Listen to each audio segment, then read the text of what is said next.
June মাসের শুরুতেই বাড়তি দামে বিদ্যুৎ ব্যবহার করছেন গ্রাহকরা। Bangladesh energy regulatory commission BERC ঘোষণা দিয়েছে ১ জুন থেকে নতুন দাম কার্যকর করা হয়েছে।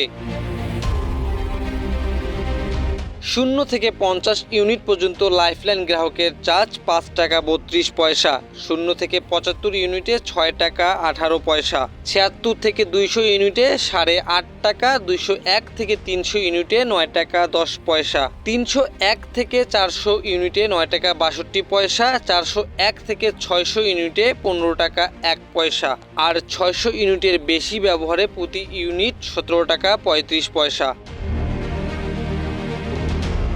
বিইআরসি জানিয়েছে, পাইকারি পর্যায়ে প্রতি ইউনিট বিদ্যুতের দাম 60 টাকা থেকে 1 টাকা 39 পয়সা বাড়িয়ে 8 টাকা 39 পয়সা করা হয়েছে।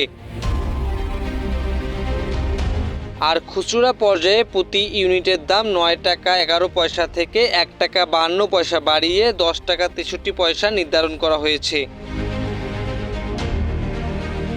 এতে পাইকারি পর্যায়ে 19.85% এবং গ্রাহক পর্যায়ে 16.68% দাম বৃদ্ধি পেল। বিইআরসি চেয়ারম্যান জালাল আহমেদ স্বীকার করেছেন, এই দাম বৃদ্ধির ফলে মানুষের ব্যয় বাড়বে, তবে এ বিষয়ে কোনো অর্থনৈতিক মূল্যায়ন করা হয়নি বলে তিনি জানিয়েছেন।